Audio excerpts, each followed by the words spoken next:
Most players are thinking one step ahead. High MMR players are thinking 3. And today I want to show you the skill almost nobody actually practices in Dota. Today I want to talk about one of the most interesting differences between casual Dota players and high MMR players. What I will talk about is big picture, something that came up on my coaching session when I was getting coached by a pro player, and it's a perfect description of this concept. What made me create this video was latest educational Smurf one by BSJ, and once you watch both videos, you'll get the idea. Obviously, the higher you go, all the things that are done by 5k players will be done by 10k players more efficiently. They will get more farm if given space, take objectives, itemize better, etc. This is obvious, better players are more efficient, full stop. Today, I want to talk about something that I believe does not happen, at least willingly and consistently, in lower brackets. Dota is a beautiful game. It was once described as a mix between basketball and chess, and I couldn't agree more. In the end, your goal is to destroy enemy Asian. All the farm, objectives you take is only a climb up the ladder to reach the goal. And while a lot of players understand that win condition, the big picture concept lets you understand the road to it, not only the end goal. And this is where BSJ video is a prime example of that. Before 7 minutes, safe lane SF is TPing to the mid lane to save the tower. This is not a random TP, it's a calculated response to prevent Death Prophet, who's dominating, from taking the tower. This is exactly what I'm talking about. Most carries, even in Immortal bracket, would just stay in their lane, getting free farm and eventually blaming the eventual loss on their mid laner. BSJ smurfing in that lobby, even though he knows that he's probably more efficient than his counterpart, is looking at the big picture. That rotation delayed the tower push by 5 minutes, in which DP was pretty much glued to the mid lane, not rotating through the map, not closing areas to farm. By going to the mid lane, he saves his team a big portion of the map for a long time, and that allows him to have more space, even if that means he loses out on some farm for a minute. The big picture means you understand your win condition and timings. Most of players already know a part of this concept. Even 2k players can guess, with a good success, who's stronger in early and late game. This is just a very detailed way of thinking about that. Maybe your lane is weaker, but if you rotate to the other lane, the other support will follow you, and that way you will be able to rotate back to your lane and get a kill on carry before enemy support is back. Or maybe you're dominating as a carry on your lane, but on the other one there's your counterpart that you can shut down with a simple rotation, making sure no hero on the enemy side is going to be able to get even close to your farm and map presence. Or maybe you're playing an unplayable lane as an offlane Pudge versus Viper, and what you end up doing is skip laning completely. All the examples I've listed are exactly what I'm talking about, taking a completely different approach than playing a normal game in order to win it in the end. 3 different positions, 3 different ideas, and in the end, this is how Dota can be played. I'll show you each example so you can actually start thinking differently, and perhaps you'll unlock a new skill in the game so you can find different solutions to your problems. As sometimes, just playing normally, even if it's a good gameplay, isn't enough. The first example is going to be from my perspective.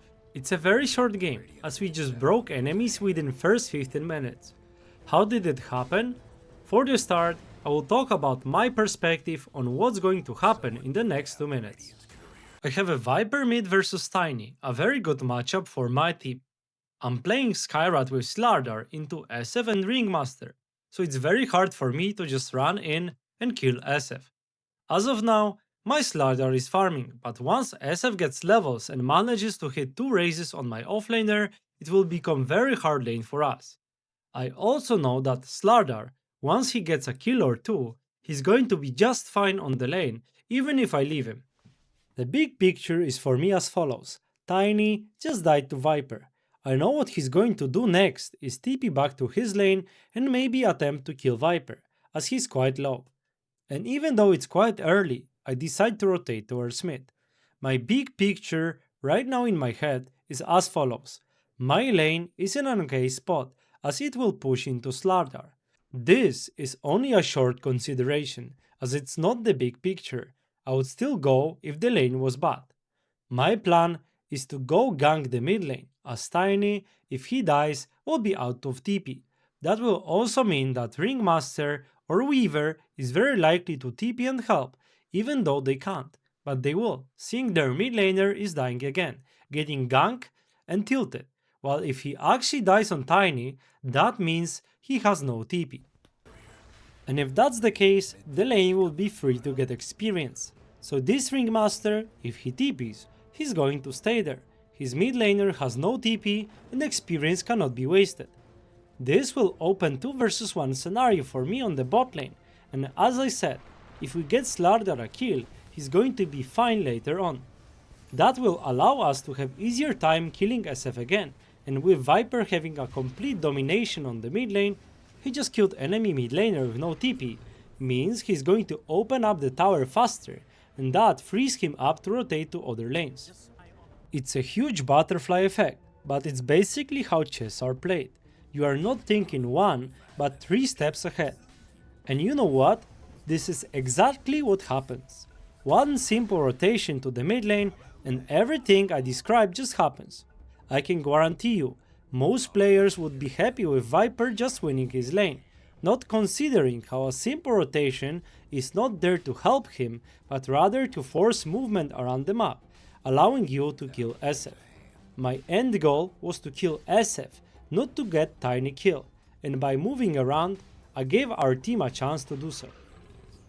The next example is Carry Monkey King who decides to rotate as early as 5 minutes. Game state is like this.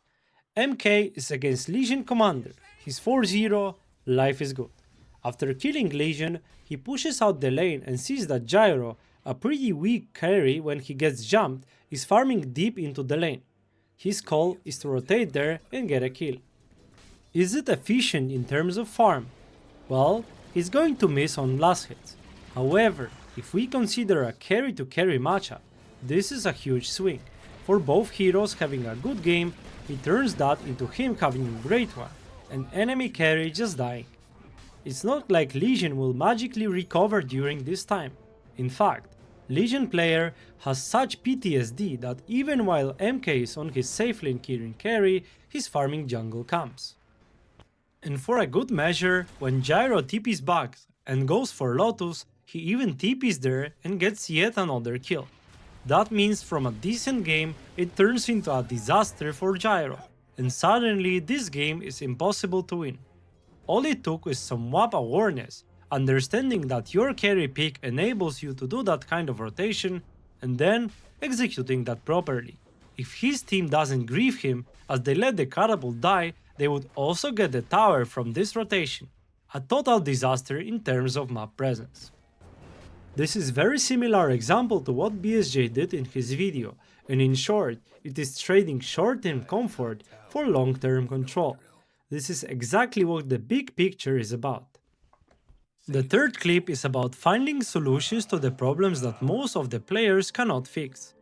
I'm playing Kotal with Patch against Viper and Crystal Maiden. This lane is simply unplayable, there's no way around it. We just cannot show up there unless we kill Viper with no TP. Because we know this, we go for the bot rune. Our only way to play the lane normally is to kill Viper on the bot lane, then overload him with 3 heroes there. Enemy team goes for the other side bounties, making that strat impossible. Fuck, right? Me with my patch actually find a solution for that. If we can't play the lane, we won't. He's going to skill rot and we just farm the wave between tier 1 and tier 2. While most other heroes can't do that, this is exactly the only solution to get anything out of this game. Find a way of getting anything out of impossible lanes. And even though we still lost the game, the biggest issue was me playing Kotal with huge packet loss, not this lane. High rank players are finding solutions to problems they face, even if they are unorthodox or seem stupid at first. That skill is more common on the higher level once you climb MMR. I can tell you that 12 and 13k players are way better than me on that. I just showed you 3 examples, but believe me, there is so much more in every game in these brackets. Here, I wanted to show you examples of your games, how you can think about big picture, as I asked my Discord for game IDs. In fact, I have this covered already, but I think that deserves another full video. If you wish to become a part of that, send me your reply IDs in the comments or on the Discord. If you like this kind of content, let me know in the comments. I know we are touching pretty advanced concepts here, so I would like to know if you want to see more of that. Make sure you subscribe to the channel to not miss out on any videos, and as always, see you!